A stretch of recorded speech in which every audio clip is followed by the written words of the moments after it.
Good evening from New York. I'm Chris Hayes. 7 days after that tragic flooding in Texas, at least 121 people have been confirmed dead, while 166 are still missing. Almost a week out from the initial flooding, search and rescue operations have now shifted to a recovery phase as hope of finding survivors dwindles.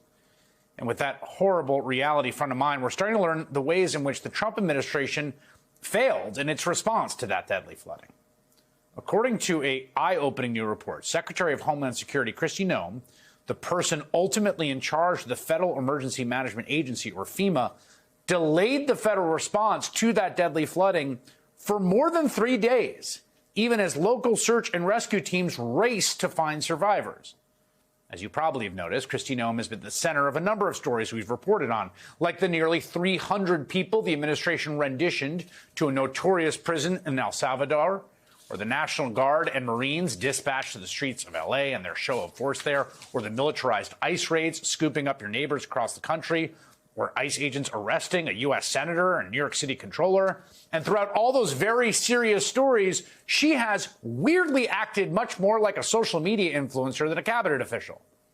She has spent the bulk of her time dressing up, staging political stunts for social media, like the time she dressed like a firefighter during a training drill in Alaska, or the time she wore a life preserver for a photo shoot with the Coast Guard, or when she put on an ice vest and grabbed a gun to record a video for social media, or this infamous image of her posing in front of detainees at that mega prison wearing a $50,000 watch.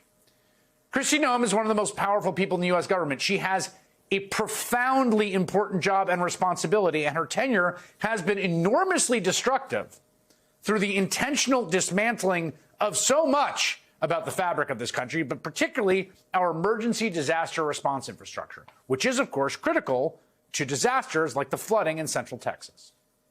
Now, back in June, there's a somewhat little noticed item. We learned about a new policy from the secretary, which, get this, required her direct approval of any DHS contract worth more than $100,000. At the time, lots of folks pointed out how absolutely ludicrous that policy was. One outlet, a federal news network, called it, quote, absolutely nuts in a headline. The Daily Kos warned that Noem's DHS disaster could wreck FEMA. I mean, we're talking about an agency that routinely spends billions of dollars on disaster relief. $100,000 is pennies in comparison to what FEMA needs to be able to spend quickly. It was obvious to anyone that knows anything about disaster relief that requiring the secretary's personal approval would create an enormous bottleneck and delay in a situation where time is of the essence. That is exactly what happened. According to a new report citing multiple FEMA sources, Secretary Noem did not sign off on deploying the agency's urban search and rescue team to Texas until this Monday, more than 3 days after the flood struck. Now, you might be wondering what Secretary Noem was doing over that holiday weekend. It turns out on Sunday, one day before finally signing off on the FEMA funding, as search and rescue efforts were frantically ongoing on the ground there and the clock was ticking to find survivors, Noem did take the time to go to Instagram to generate some audience engagement. Quote, which one do you like for the official governor's portrait to hang in the South Dakota State Capitol? Thank you, David Ewell.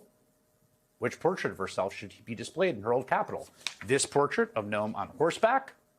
Or this portrait of Noem on horseback? Or perhaps this portrait of Noem on horseback? When pressed about this reporting on Fox News, Secretary Noem didn't exactly deny it.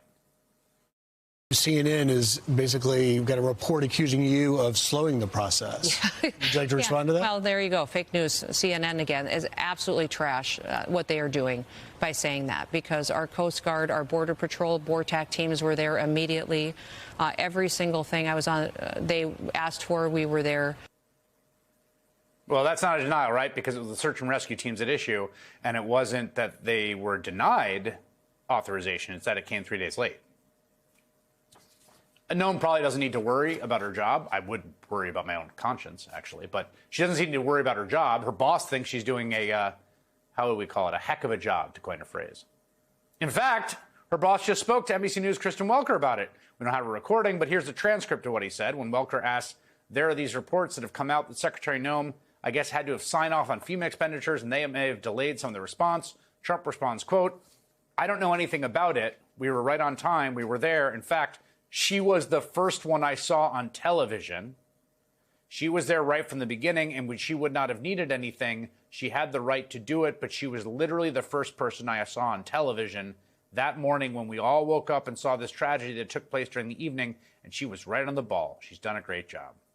She was on TV. So obviously she's doing a great job, right?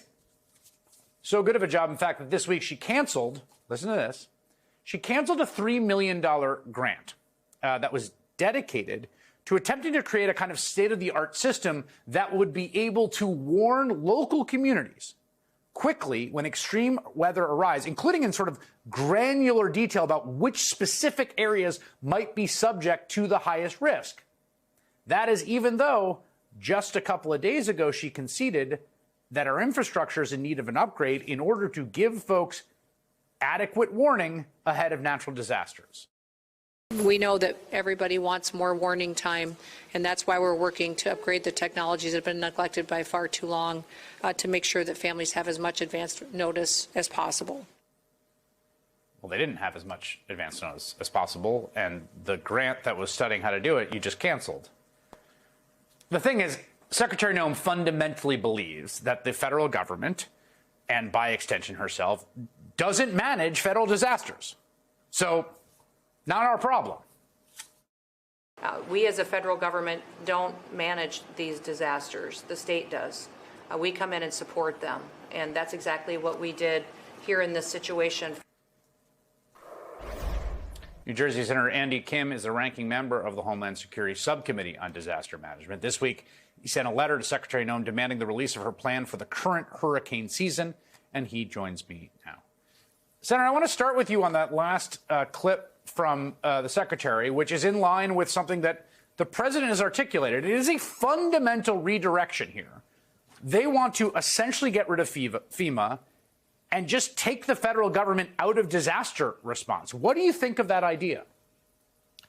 Well, you see right now what happens when we have incompetence in terms of leadership at the federal level. No state is going to be able to account for every single possible disaster that's out there and have the resources available in that kind of way to deploy quickly. You know, we need experts. We need people that understand how to be able to respond, be able to anticipate, and be able to have the data to be able to engage. And right now you see somebody who's more interested in doing what I call performative governance rather than actually leading, actually taking the steps. So I really think that, look, there are definitely reforms that need to be made to FEMA. We experienced some challenges when we came to Superstorm Sandy years ago in New Jersey, but that doesn't mean that we just wipe it all out and completely get rid of it. That would be a disaster for our country, and we're seeing some of that problem unfolding right now. I got to say, I've covered a lot of natural disasters through the years, Superstorm Sandy being one, and hurricanes and droughts and things like that. It is a little weird that the acting administrator from FEMA has no experience in emergency management, doesn't seem to know that there's a hurricane season, maybe he was joking, maybe not, and has said bupkis while they're gutting the agency in the aftermath of this and as we prepare for hurricane season. Yeah, and also, where is he right now? Like, has anyone actually seen him since this disaster in Texas? I mean, you know, we have a completely absent FEMA acting administrator. And he was not joking that he didn't know when hurricane season was. And actually, when I was doing a nomination hearing of another senior leader of DHS, I asked them, when is hurricane season? They didn't know what timetable was. And look, as we're getting into it, I mean, NOAA, our own National Weather Service, is saying that we could expect upwards of 19 named tropical storms, including upwards of 5 Category 3, 4, and 5 hurricanes. This is something that's not theoretical in terms of the worry that my state, New Jersey, and up and down the coast is facing. And when we see this kind of incompetence in the response to what's happening in Texas and the horrible tragedy there, it leaves a lot of people in my state and around this country very nervous about what's to come. You know, this policy they'd announced, which I think anyone, you don't even have to be in government, have to understand, like, the bottleneck you're going to create if the one person at the top has to approve grants at this very small level when you're talking about the budget of the agency. I want to read from the letter you wrote about your concerns about this policy as it relates to hurricane season. You say the reports of FEMA's incomplete hurricane season plan on the cusp of the start of the hurricane season and the slowness in providing the plan to the committee are unsettling. Any such plan must detail how FEMA's life-saving missions will not be hindered by your recent directive, requiring all department obligations over $100,000 be reviewed and approved by your prior to obligation, especially since the memorandum stated your office would take a minimum of 5 days to complete each review.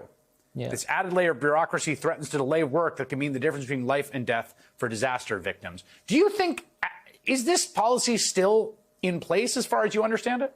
As far as I understand it, which is one of the stupidest decisions and policies I've ever heard of, especially when it comes to disaster response. And for an administration that tries to talk about red tape, they are adding red tape here. They are adding bureaucracy. They are making it harder for us to be able to deploy and be able to get resources out. And that's the most serious when it comes to responding to disasters. So, yes, I'm very concerned that if a hurricane hits, certainly if it hits my state in New Jersey, are we going to have to be begging Kristi Noem to be able to get off Instagram to be able to actually go and do her job of trying to approve resources that our state and our country needs so badly.